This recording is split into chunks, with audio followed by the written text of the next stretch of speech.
Good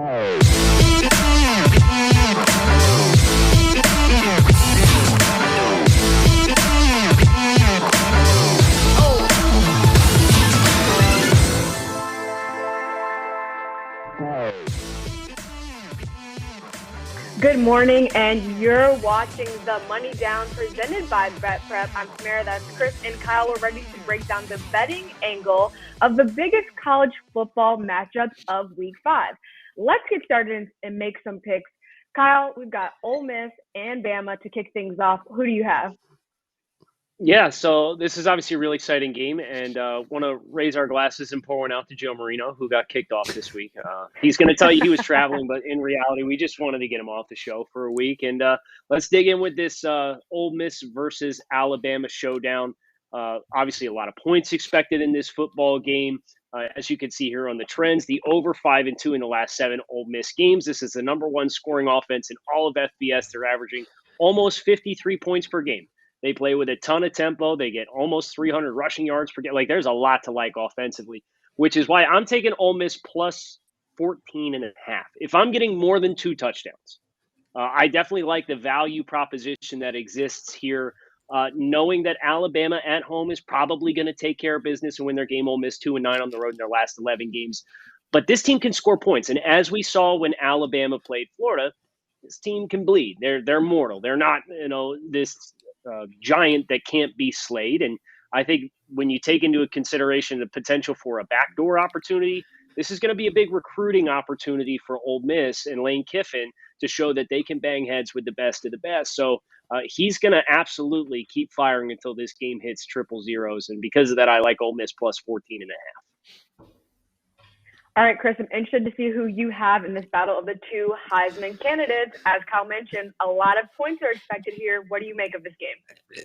Yeah, so I'm in this chair today for Joe because it is my goal to maybe give him some good luck moving forward. So filling in for him, I hope I leave this chair with some good luck for him moving forward. I'll be honest with you, if I had to rank all of the picks that I'm making today confidence-wise, this is not the best one to start with. But look, this game has narratives aplenty. You mentioned it. You have a Heisman Trophy candidacy bowl on the line here. I think the winner of this game probably puts themselves as the front runner, as the favorite between Bryce Young and Matt Corral. Matt Corral trying to continue his resume this season to be QB1 in the 2022 draft cycle. You have last year's game between these two teams where it was 63-48. There's a lot of storylines, a lot of narratives in this football game.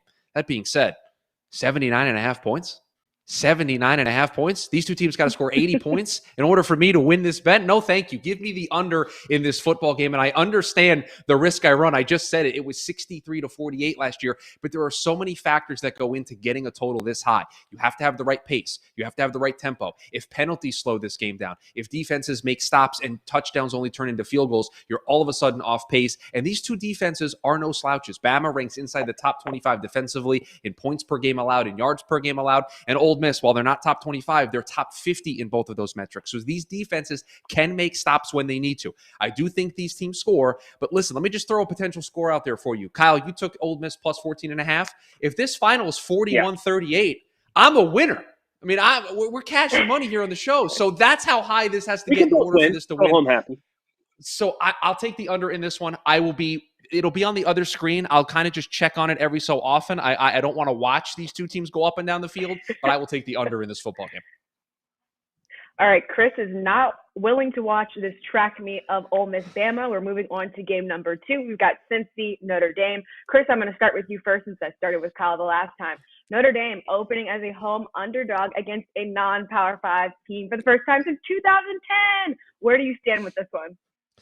So I'll let everybody into a little behind the scenes here. We have a production meeting in which we put out the games. We decide which games we want to talk about here on the show. And this game came up, and Tamara said, "Listen, guys, you got to, don't go against me, Notre Dame." And I said, "Well, Tamara, I hate to break this news to you, but we're not going to be friends here on the show today." Listen, I like Cincinnati in this football game. I prefer Joe.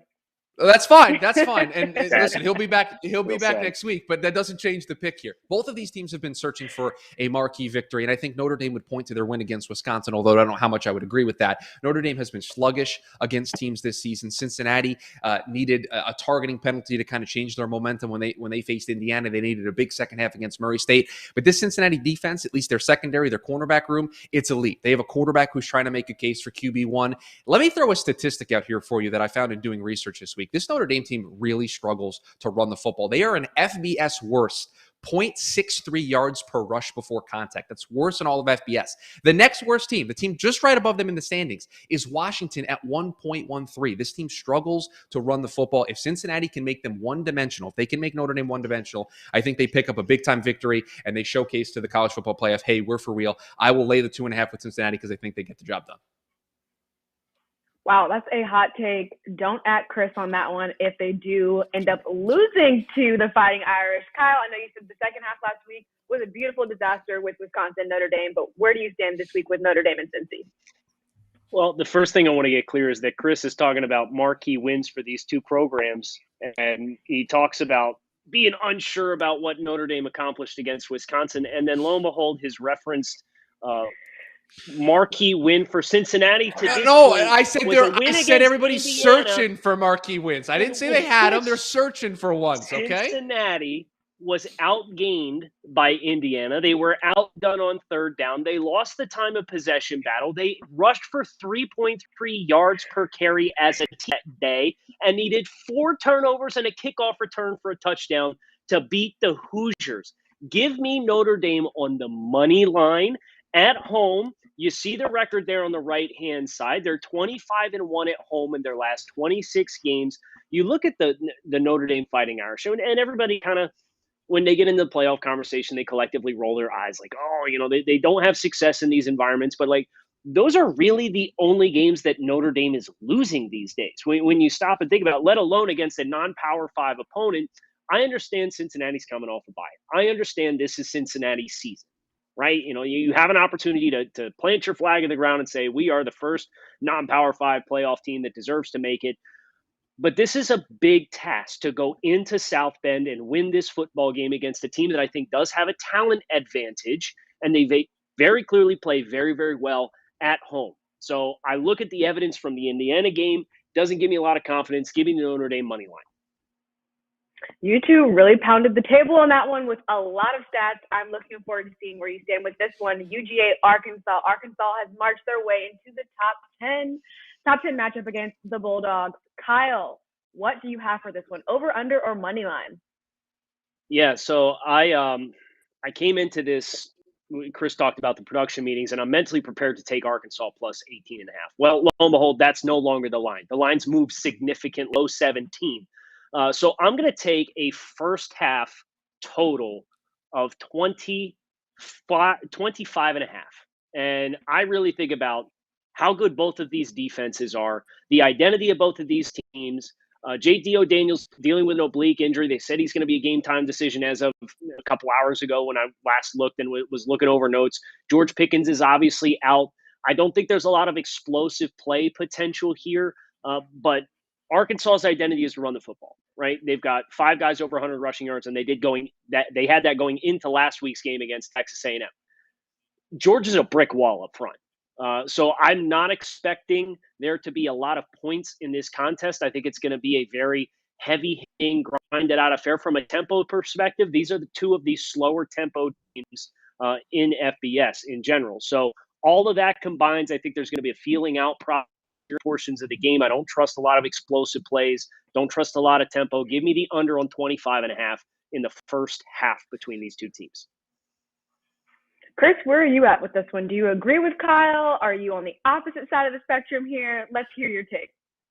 Yeah, there'll be plenty of opportunities for Kyle and I to be on opposite sides here if past shows are any indicator of future results here. Always. Listen, Sometimes we have to look at what Vegas is telling us. And a couple of days ago, this number was 18.5. And now it has moved all the way down to 16.5. And now that is partly because there's money coming in on this Arkansas team, but it's also because I think this number is too high. This Arkansas team, Tamara, you asked for a hot take when I was talking about Cincinnati earlier. Here's a hot take for you.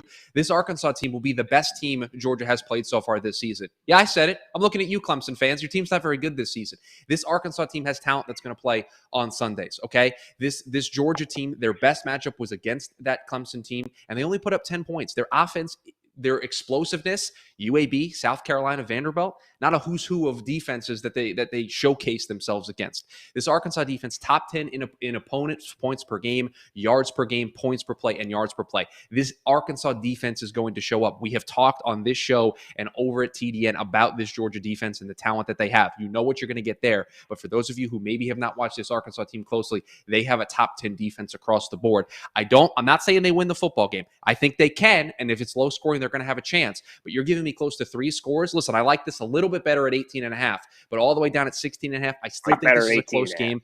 It's a 1-score game going into the fourth quarter, so I will take Arkansas, and I will take the 16.5 points. Please and thank you.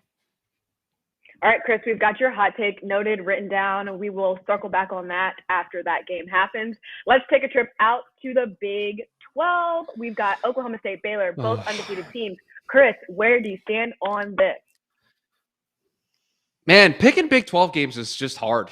Like, it's fun. It's difficult. It's just, I don't know how to quantify these teams. But I will tell you this, and Kyle, I think you'll agree with this. Oklahoma, they're leaving the door open for the Big 12. They're inviting somebody to walk through that door and take the Big 12 championship from them. And I'm here to tell you, I think it's one of the teams playing in this football game today, and it's not the team that's favored. I like Baylor +4 in this football game. This is not a normal Big 12 game. These two teams can actually play defense. They're decent. We've talked in this space, I know I have, about Oklahoma State's rushing attack and how it's really not that great. Baylor wants to run the ball. They're 15th in the country in rush play percentage. They're also really good at it. They're top 15 in yards per rush. You're giving me more than a field goal in this game. I think they go into Oklahoma State. I think they win this football game, and they set up to be that team that is going to try to dethrone Oklahoma. Give me Baylor. Give me the Bears. Give me the 4 points. Kyle, do you agree with him? Do you think that Baylor can dethrone Oklahoma, or do you think it's going to be Oklahoma State that's going to keep this momentum going? Well, it's always a good day when Chris and I can find some common ground and agree on something. So I'm also going to take Baylor +4. And as I'm looking at their resumes and Oklahoma State, obviously they went out to Boise and they beat Boise State.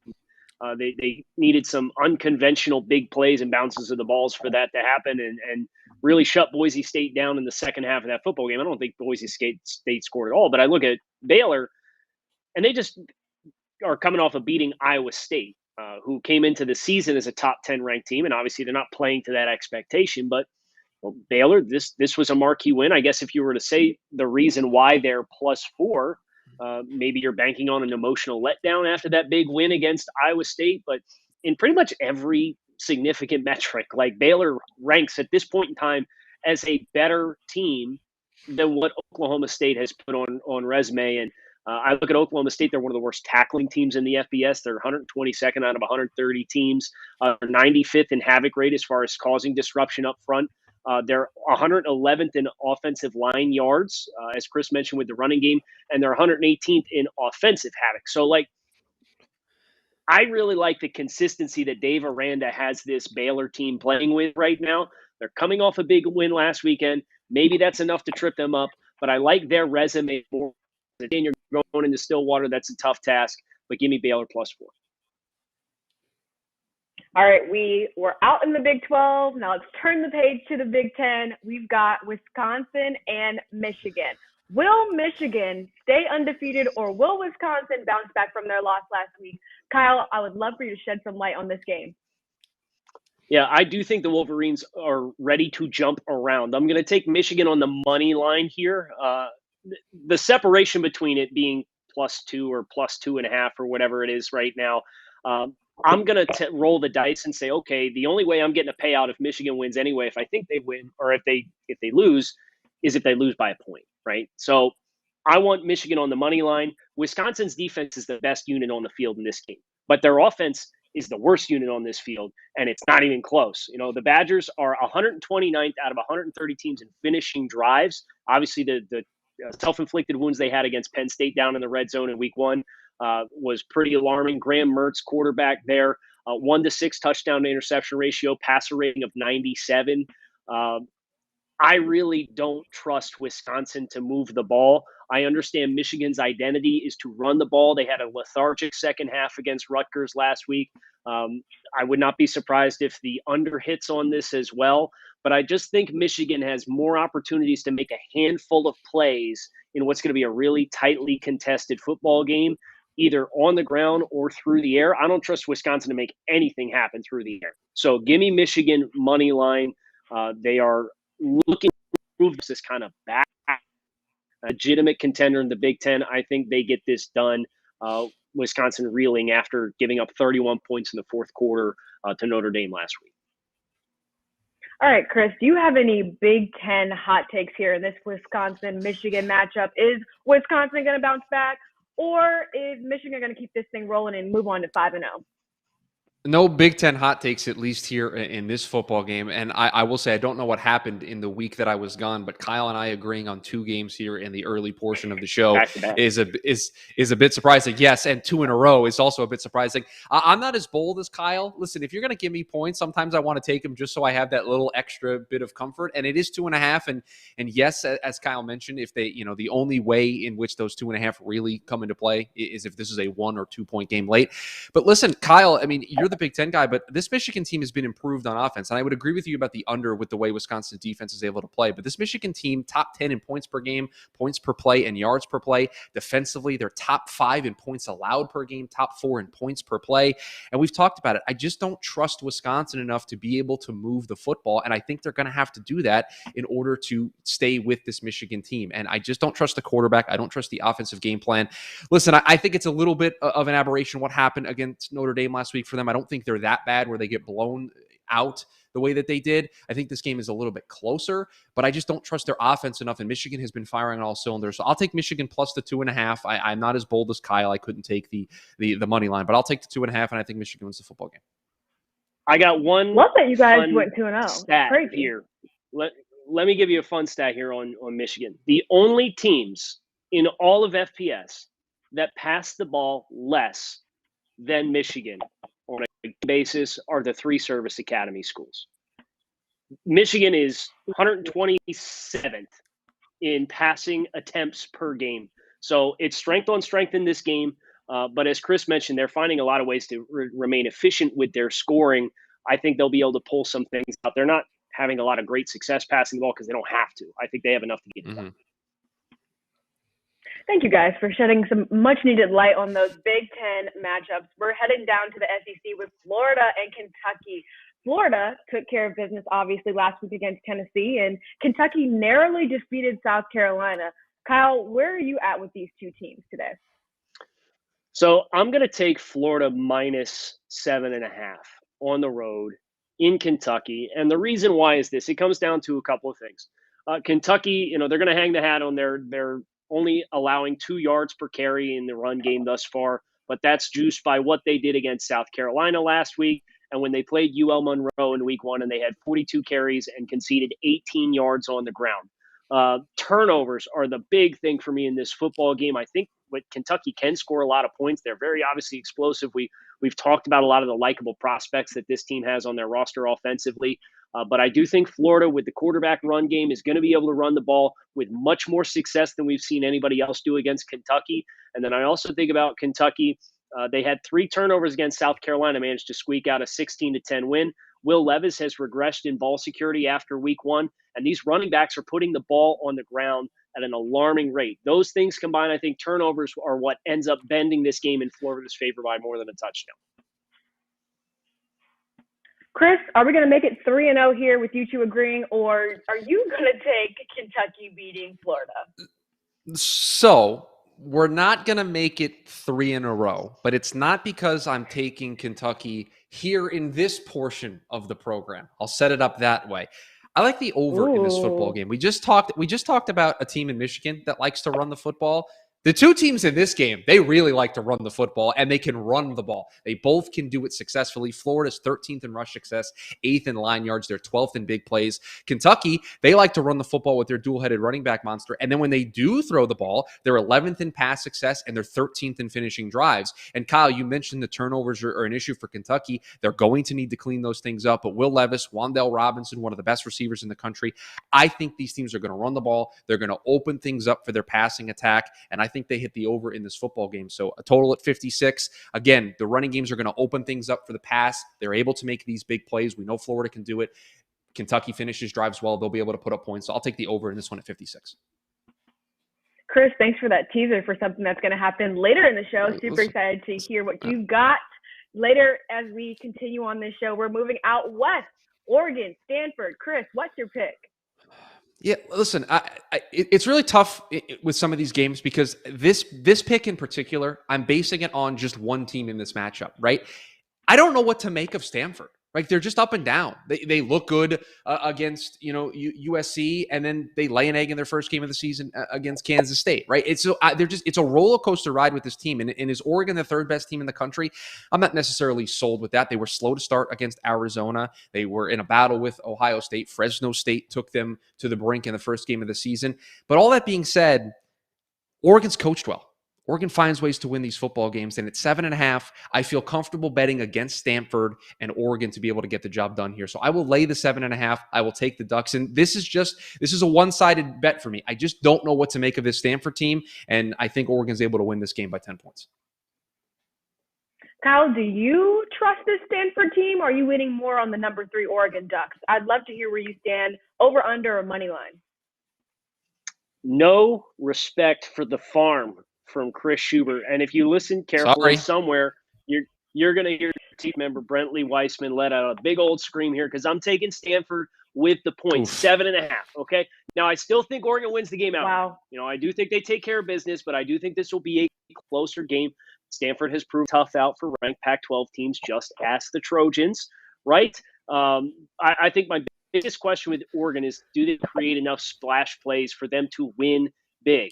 They have been modest defensively, creating a disruption up front without the consistent availability of Kayvon Thibodeau. He's reportedly looked normal this week, so maybe his return is going to allow them to have more disruptive plays up front. Does he bring that top 3 overall pick impact to the Oregon defense this weekend? In the run game, Oregon's rushing numbers have yet to replicate anywhere near what we saw them do to Ohio State. Meanwhile, Stanford is one of the more explosive play teams in the country through the month of September. So I think they have enough juice to keep this thing within a touchdown. I think Oregon wins outright, but I'm taking Stanford plus 7.5, receiving more than a touchdown in this game. We're not leaving the Pac-12 just yet. We've got UCLA and Arizona State. Kyle, I'm going to start with you on this one since we started with Kyle last time. What is your pick? So I'm taking the Bruins at home -3. This is a tough game to pick. Chris, everything that you said about Stanford, I feel about Arizona State right now. We came in, we had high expectations for Arizona State. There was some perception that potentially they could contend in the Pac-12 for a Pac-12 championship. They've been pretty lethargic to start. They've shot themselves in the foot a ton. They're averaging over 100 penalty yards assessed against them per game. I do like what Chip Kelly and this rushing offense is going to bring to the table. I think they can kind of control the pace of play. I think they can heat up Jaden Daniels a little bit. Daniels has yet to really find his stride. It's a strength on strength with UCLA's run defense when Arizona State has the ball as well against Arizona State's run game. I don't see any reason why the Bruins can't dominate the trenches on both sides of the football. So give me UCLA, the more disciplined team out of these two. And it's not like UCLA is one of the least penalized teams, but Arizona State, you're giving away 100 yards per game plus. So give me the Bruins at home -3. Chris, all right, he's pretty confident on UCLA on both sides of the ball, and Arizona State is giving away penalties. Do you agree here that UCLA is going to win this game? I do not. I do agree with some of what Kyle said there. When you look at this Arizona State team, penalties have been the biggest thing that has stopped them. They went to BYU, and in that loud environment, they couldn't get their offense rolling. I mean, false starts galore in that game. And they come back, they play Colorado, and They still have 90 yards worth of penalties. That stuff has to get cleaned up. But I'm going to ride with the Sun Devils in this game. I'm going to take the 3 points. The bias is showing. I understand. I have the degree from there, and I'm good with that. But I look at this team, and Kyle, I'm going to sound like a broken record on this one because I've talked about it with this team before. If they're going to go on the road and they're going to win football games, they're going to do it with their running game and their defense. Those two things haven't changed. Those two things are still really good. They brought those two things to BYU, and if it wasn't for the penalties, the way the defense played in the second half, they could have won that football game. So they got to clean up the penalties. That's going to be a recurring theme so far, but I think they win this football game and they set themselves up well in the Pac-12 South because they can still run the football better than most in the country. So I will take ASU plus the 3 points. All right, we're closing out the picks of you two with Auburn and LSU. Kyle, I'm starting with you because you're undefeated on graphic picks so far. Are you going to make it 4-0 this week? Yeah, that's the goal. This has been the big here. Obviously, the unit success, and we'll get into units and then the standings from last week here in just a little bit. But graphics picks for me are graphics team, and Rob, they do a phenomenal job. I'm 3-0. Well, my pick this week is the under on this football game of 56. These two teams have surpassed that number once in the last 5 meetings, and that came last year when Auburn hung 48 points up on that team all by themselves. Bo Pelini's not walking back through those doors to coach defense for the Tigers again. This is historically a tightly contested contest, not one that often gets into the 60s. So I look at LSU. They had a nice bounce back revenge game against Mississippi State last weekend. I don't think LSU forgot that they nearly got a 50-burger stacked on them by Auburn last year. So that I'm taking the under in this football game. And if you want a little extra entertainment value, Auburn, last time the Tigers went into Death Valley and beat LSU, it was 1999. So I'm just throwing that out there in case you're trying to get a little extra action on this game. So, Chris, is Auburn going to pick up the win for the first time since 1999 in Death Valley? Yes or no? I want you to take that statistic that Kyle just mentioned it, and I want you to file it away for a little bit later in the show. I'll do my second tease here for the show. File that away for later. Wow. Kyle, what a salesman. Kyle, I know the graphics team works really hard on these picks, and they're made specifically for you. Is there room to maybe put my name to a little cosign on that graphic? Because I'd love to do so. Give me the under in this football game as well at 56. I'm skeptical of the quarterback play in this football game. And that's what this boils down to. I'm skeptical of the quarterback play on both sides. Auburn has, listen, I think I've mentioned on this show how I feel about Bo Nix, and Bo Nix got benched in that game against Georgia State last week. LSU, it's been a roller coaster of a ride since Joe Burrow left. I just don't trust the quarterbacks to be able to be efficient enough to get up and down the field to be able to put up points. I'll take the under. Kyle mentioned it. And again, that statistic that Kyle mentioned, the last time Auburn won in Death Valley, just file that away for later on in the show. All right, we've heard Kyle and Chris's picks. Now we're going to take a look at Joe's picks for this week, even though he's not here. Kyle, when you look at Joe's picks for this week, I would love to know what stands out to you about this layout of games that he chose. Well, I could see he's a man of culture and took the first half under in Georgia and Arkansas, as all great minds should. Surprised he took Oklahoma State at home. I think he's betting on the home field advantage. Showing up in that football game. Michigan plus getting the points. Glad to see that's a universal sweep for our team. I think that's the only universal pick that we have this week. It looks like, just kind of off my notes. Chris, anything pop to you? I mean, listen, anybody that wants to join me in the Ole Miss Alabama under, I welcome, because I'm going to need the help. I'm going to need the support group while watching the football game. And I love to see Joe with me on Cincinnati, ASU, and Kentucky. Listen, he's a man who knows what he's talking about when it comes to these picks. So I'm happy he and I are in alignment on those. All right, we will have more after this break. We will have the BetPrep breakdown with Patrick Everson from Props.com. Stay tuned for more after this.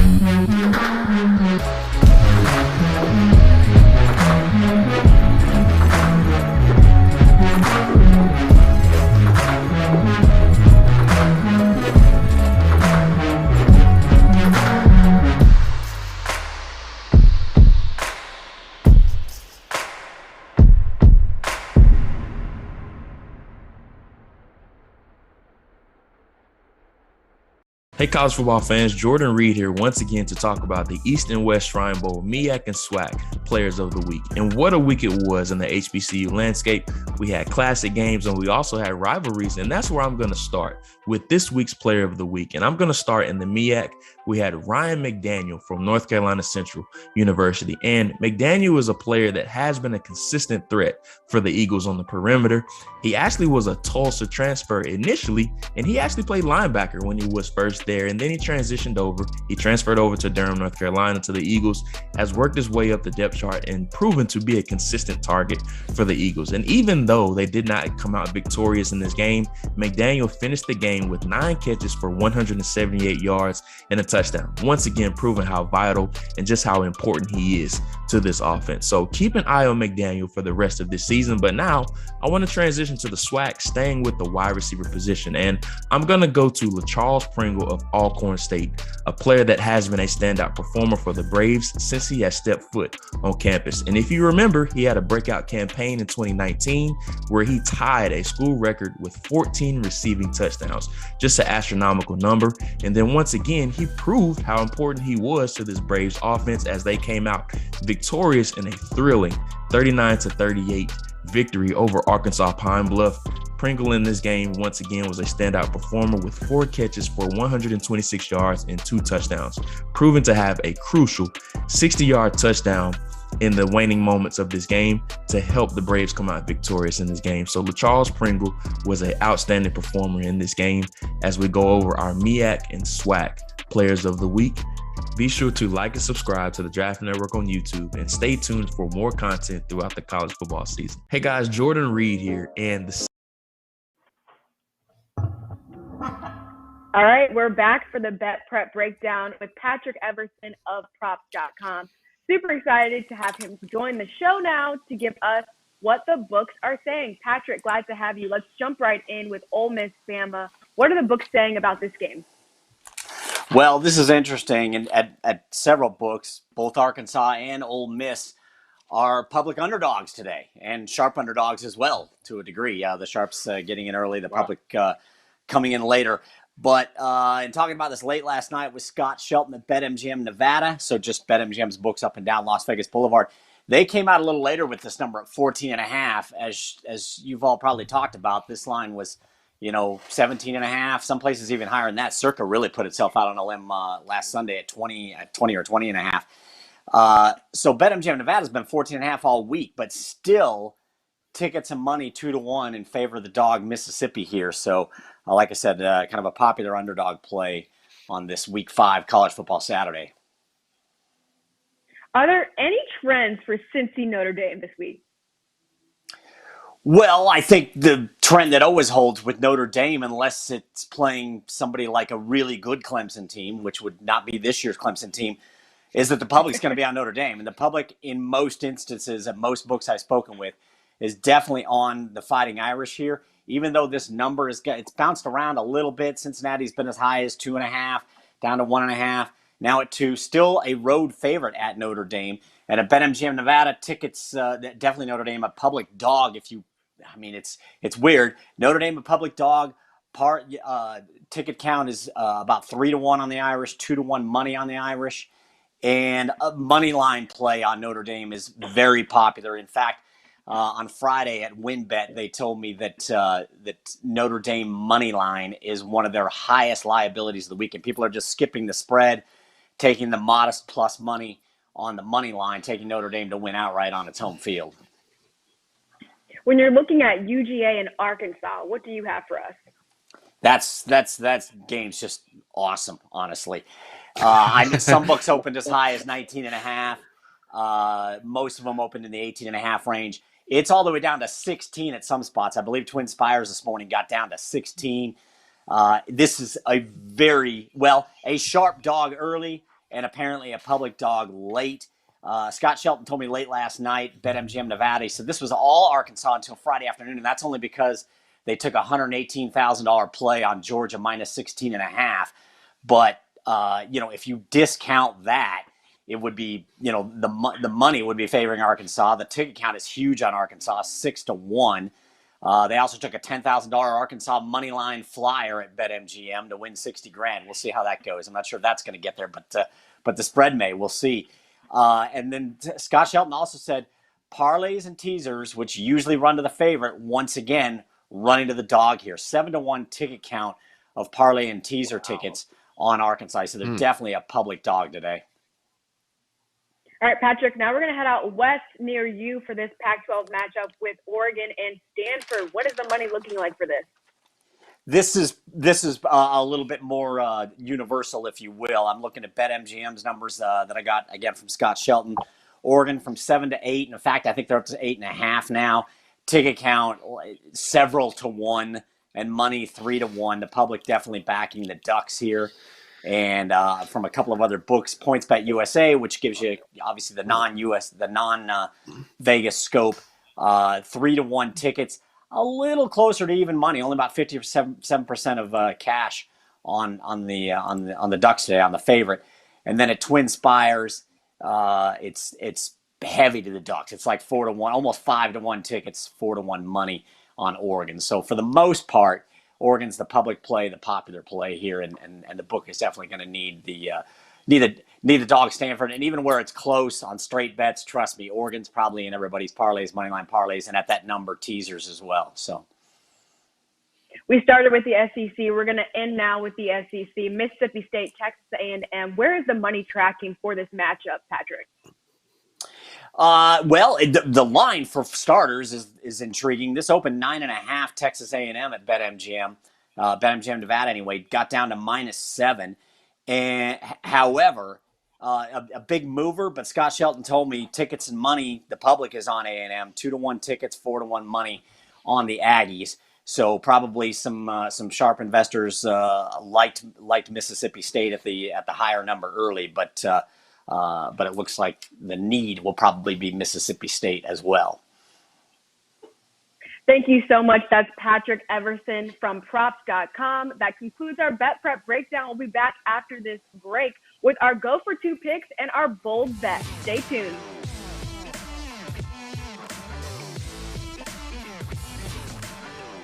Hey guys, Jordan Reed here, and the second edition of my 2022 NFL mock draft is officially here.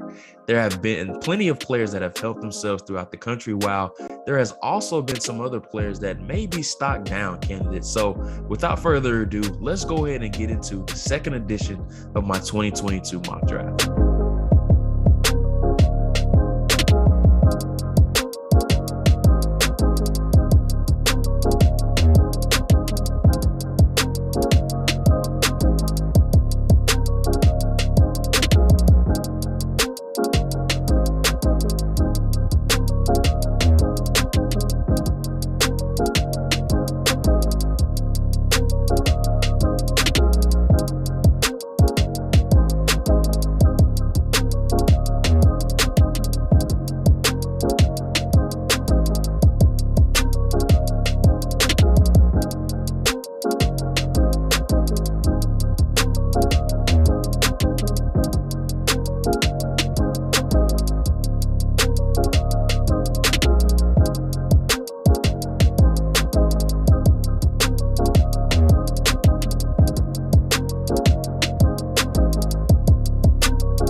guys for tuning in to the second edition of my 2022 NFL Mock Draft. Be sure to like and subscribe to the Draft Network on YouTube and stay tuned for more content throughout the college football season.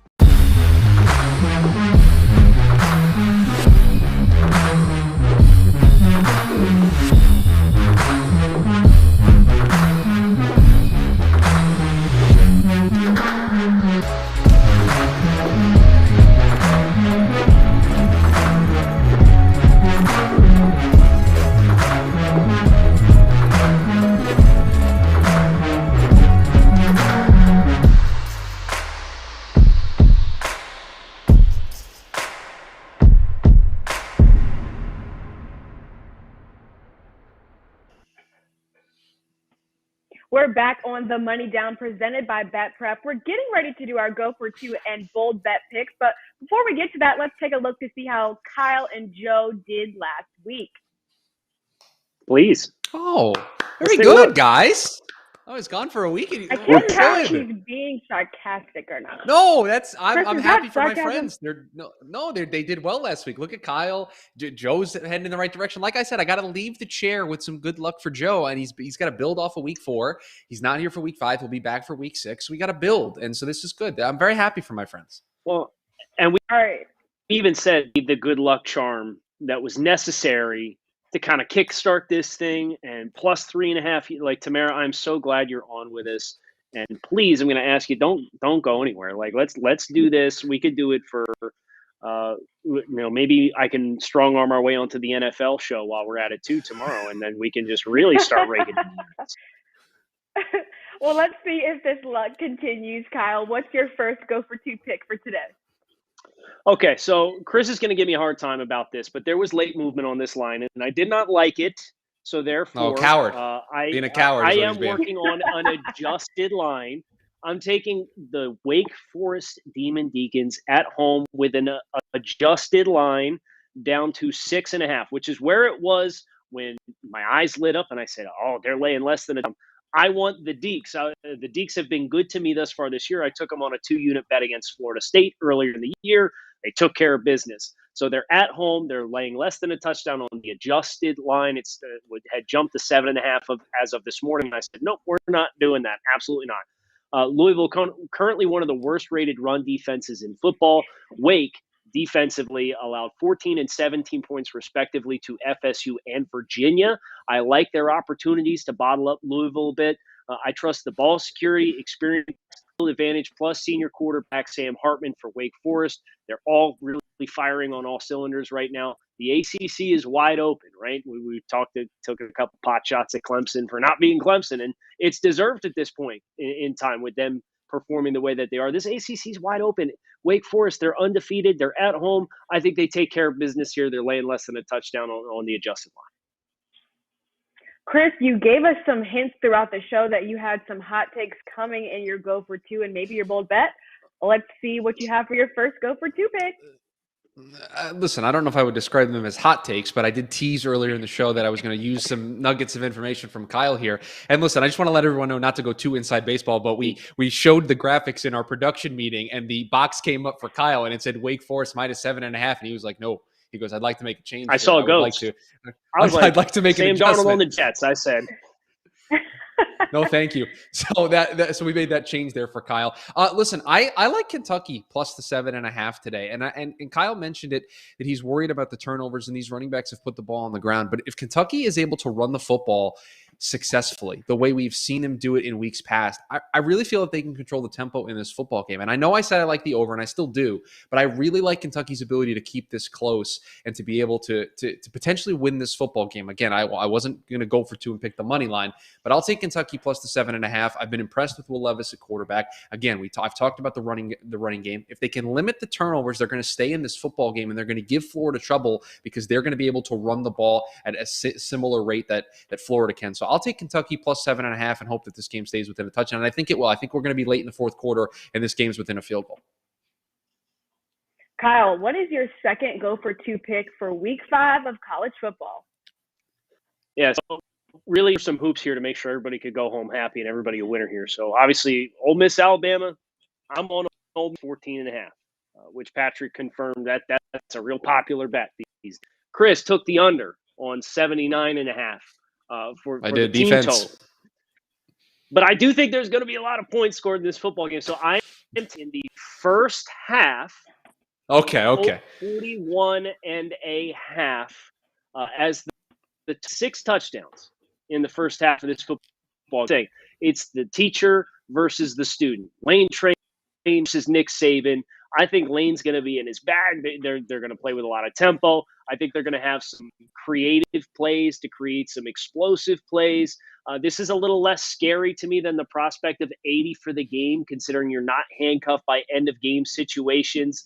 And I wanted to get this in before the second half, in which Nick Saban and his defensive staff could make some adjustments and potentially counter some of the new things that Ole Miss is doing in this football game. Over 41.5 first half total, 2 units on it. I'm going for it. All right, Chris, let's hope that your lucky seat continues here for your second go for 2 pick. What do you have? So I got to be honest with you. With what we just did, Kyle has the first half over in that game. He has Ole Miss plus 14.5, and I have the under. There's a very finite set of scenarios in which we're all winners here. So that's a game that you're going to want to keep an eye on. We can do it. We can. It is possible, but there's a finite number of resources available for us to do it. And listen, as there are some people in the chat asking, am I picking for Joe? No, we had his graphic up earlier of the picks that he's making. I'm just filling in for Joe here on the show. And listen, there was part of me that when I was asked to fill in for Joe this week, felt that I needed to do the Joe Marino and do a 3-unit play, right? Bet a unit on a game earlier in the show and then double down here in this segment. Not going to do that because I think that is a mistake when Joe does it every time. But there was part of the thought came across my mind to do it.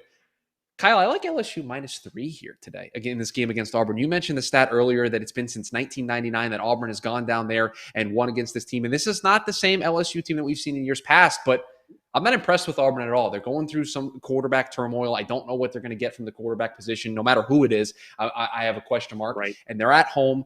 I trust LSU's ability to find a way to win this football game, and it's only -3 at home. So they just got to win by a field goal, and I get a push. I feel comfortable in them doing that because if I'm going to, and I said earlier that I don't like the quarterback matchup on either side, but if I'm going to lean one direction, I think I'm going to lead with the consistency at the quarterback position that we've seen from LSU. So I'm going to go LSU -3 here. They get the job done, and we have to wait another year, or at least another couple more years before Auburn's able to go to Death Valley and pick up a win. All right, it's time to move on to our bold bets. It's time to get bold. Chris, you're sitting in Joe's seat. You're not picking for him, but you're sitting in his seat. And last week, his bold bet was on point. He picked SMU to beat TCU, and that happened. Chris, it's time to get bold. What are you picking today? I am going to get bold, and Kyle's going to think that I'm being a coward, and I called him a coward for his Wake Forest pick earlier. So I will accept the retort coming back here. But listen, I am going to do an ode to Joe here because if there is one team that my friend Joe is out on, that he does not like, that he doesn't like the direction that they're going, it's the Washington Huskies. So it's only a 1-point spread, but this Washington team, listen, betting on Washington is a bold bet in and of itself. So I am going to take Jimmy Lake, the Washington money line. They pick up a win against Oregon State this weekend. Again, it's not a massively bold bet, but anytime you're going to put that Washington Huskies logo on the screen, you're taking a big risk. I wasn't going to put it in the go for 2. I will put it here in this portion of the show, the Washington money line. Go ahead, Kyle. You can call me out for it. I understand. I'm betting on Washington and Jimmy Lake. That's bold. That's bold. You can't do that on a weekly basis, but I am. Give me the money line. Kyle, you were this close to your bold bet being right last week. I know. You had Cal winning in over. You had Cal, and it happened in overtime. I know, but you were this close. Let's see if you can be on the money this week with your bold bet. What do you have? Yeah, so Cal money line last week as 7.5-point dogs against Washington, and they went to overtime. That's even more reason why my bet is bold this week. Chris, it's not, though, because Washington won the game, and you're betting on a 1-point line with a money line is a bold bet. Okay, here's a real bold bet. I'm taking Troy money line against South Carolina today for no other reason than South Carolina. It's like pulling teeth watching this offense try to play and move the ball. They had a +3 turnover differential against Kentucky. They held Kentucky to 16 points. They couldn't do anything with it. Super disheartening. So I'm super down on South Carolina. That's the only reason why I'm going with the Troy money line here. 2-2-2 football teams. But unlike Chris, I'm actually going to swing for the fences here and look for a big payday. Hey, so we'll see what happens. The chat's on my side. The chat says it's crazy to bet on Washington. So here we are. We're doing it. All right, my eyes will be glued to the screen to see if both of you get these bold bets correct. That's what I did last week, checking in on both Joe and Kyle's feeds to see if their picks ended up coming to pass. But that wraps up this week's college football edition of The Money Down, presented by BetPrep. Tomorrow, we will be back. I will not be back. Kelsey will be in this seat hosting the NFL edition of The Money Down, presented by BetPrep. Stay tuned for more as we get you guys all ready for the betting angle of these games tomorrow morning. See you next time.